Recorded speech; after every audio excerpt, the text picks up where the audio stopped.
Acuña, nobody pray, Lord.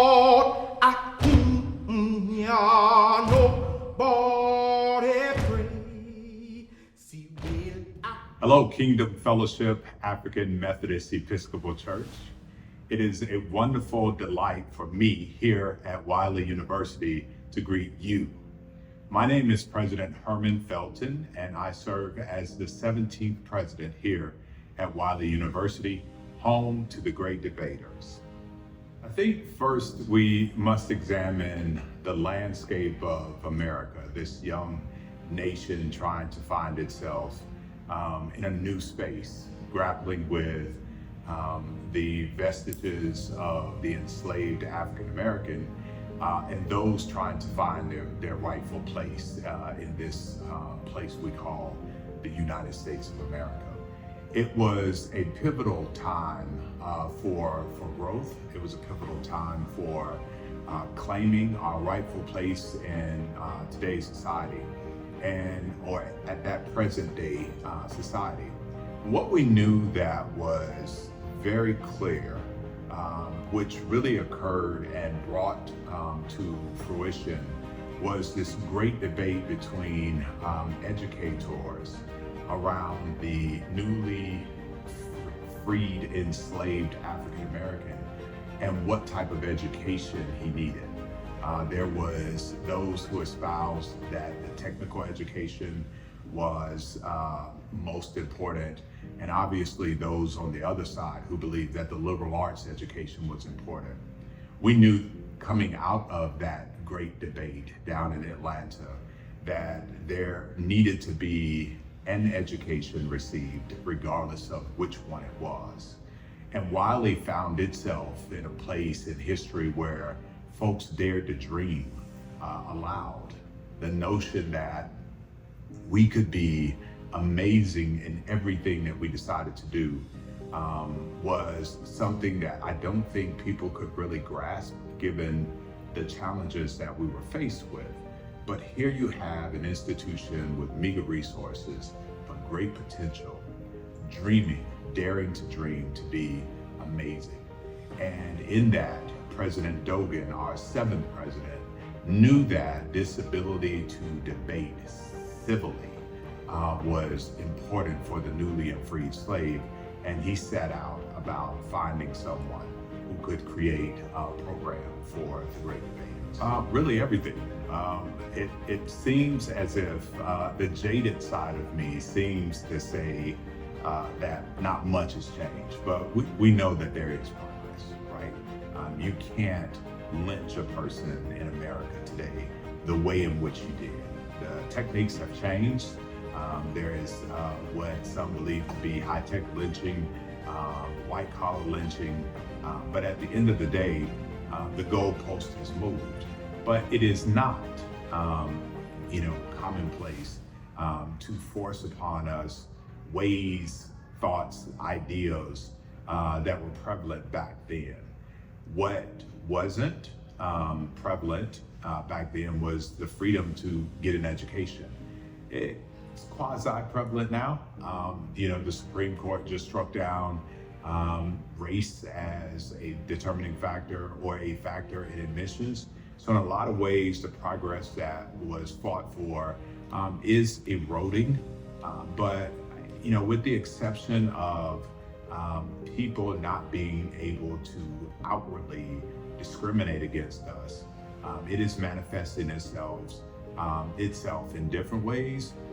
But what I find now to be prevalent with individuals who are coming up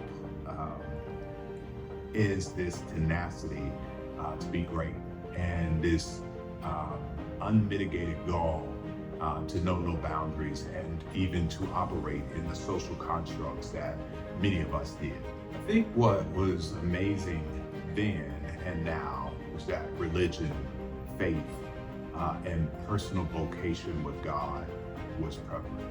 Our institution, Wiley University, was founded with a relationship with the United Methodist Church.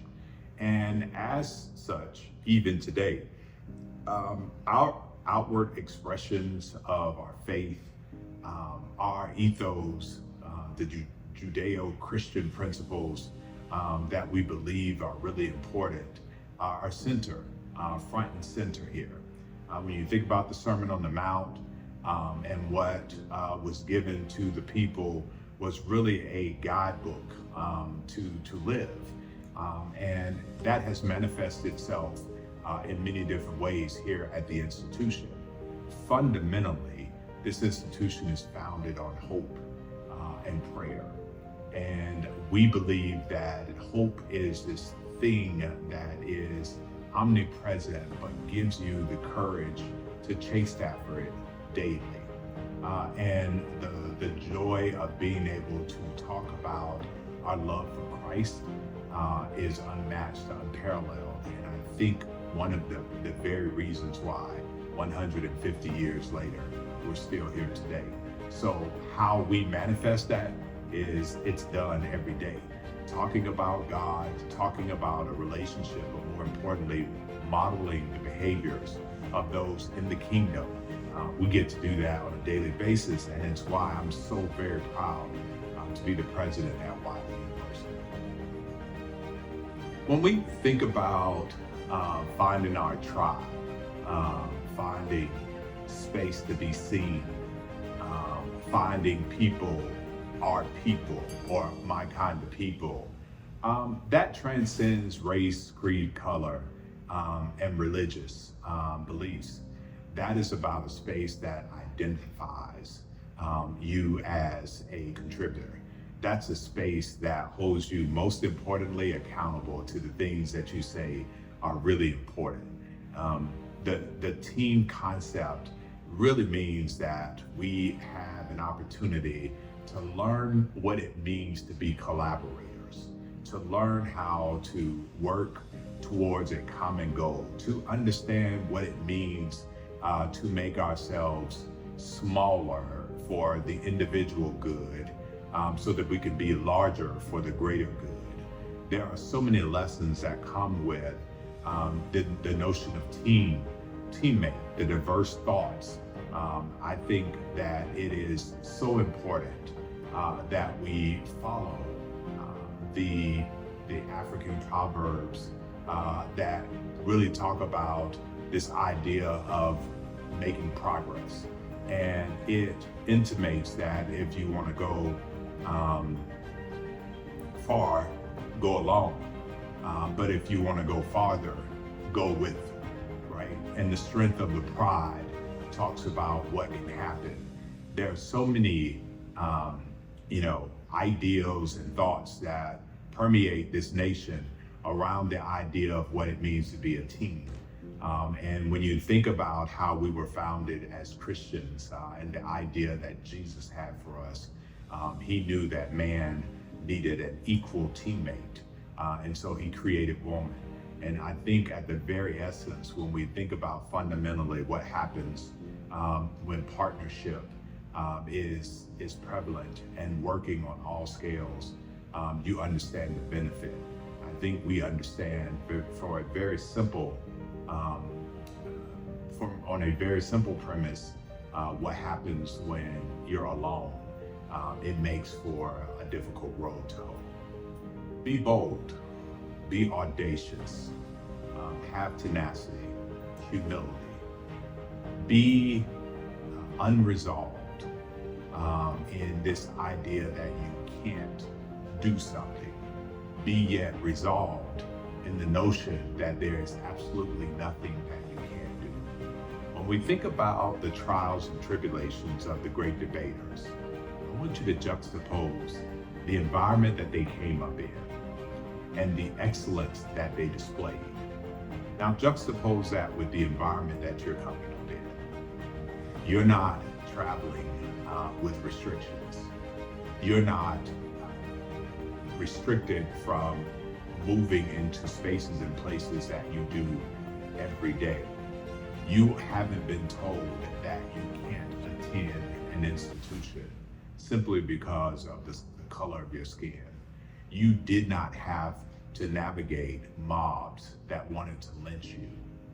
And so I say to you that there is no excuse for excellence. There is no excuse for you giving your all. When you set apart yourself in this idea of finding yourself, must first be honest with self.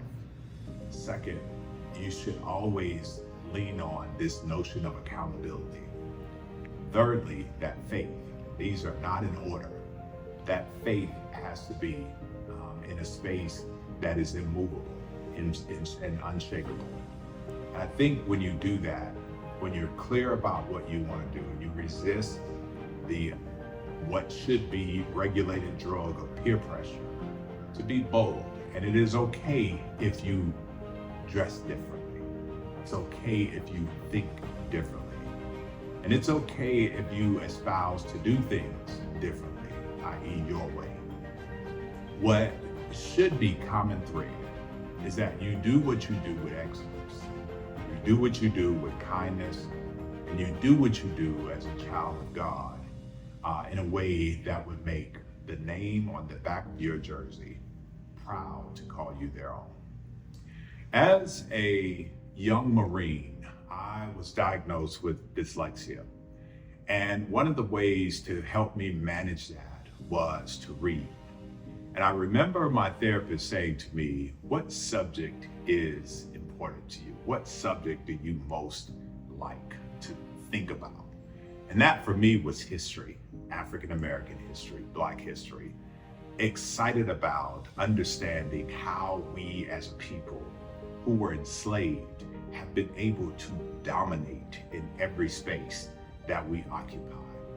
The history that precedes me on every level, the history of my parents, the history of their parents, the history of Black folk in this nation. That history for me is so important because it speaks to the tapestry of America. And I can't imagine this country being as rich as it is in the fields of science, education, business, health, art, you name it. We dominated. There is no question that we can find examples on a daily basis. Any endeavor that we try to do, people who look like us, who dominated when given the opportunity. So as you can imagine, as I traversed the scales of higher education, and I found myself excited about being the president of a historically Black college and university, I currently find myself in a place at the first HBCU west of the Mississippi. But my entree into higher education came from a college called Edward Waters College, my alma mater. And it was there that I got to understand the rich history of HBCUs. And through my expansive search of understanding these 104 now today, originally 117 institutions, came across Wiley College. And of course, we all knew about the great debaters. That is one of the things that they're most known for. And the opportunity came for me to lead this historic institution. And I could not be more excited, could not have been more excited to have the opportunity to lead such a storied institution. And let me tell you why that excitement permeates through my body and my soul.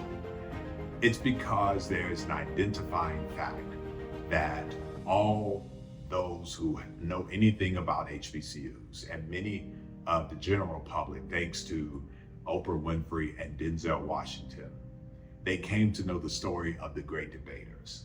And what's so fascinating to me and serves as a reminder is that excellence can be uncompromised. Excellence should be expected. And much more than that, excellence is obtainable. Even for those who come from under-resourced homes, places and spaces that did not think much of them, these places are incubators for greatness. They're also what I believe to be places where opportunity and capacity collide to create magic. So having a constant reminder of the excellence of the great debaters, I'm so excited that I wake up and find myself to be the president of Wiley University, formerly Wiley College, home of the great debaters. It serves as a stark and ever-present reminder that we can do all things through Christ, more importantly, believing and understanding that there are no limitations. The movie The Great Debater reminds us that we are better, we are greater, we are enough. The way in which we annihilated competition with class, with grace, with dignity, reminds me of who I am, where I came from, and more importantly, the obligation that I have to the ancestors in the cloud to maintain this space so that many students can come here, learn what they need to do, practice what they should know, and take their rightful place in today's global society. See, when I walks away down your home that by myself, and I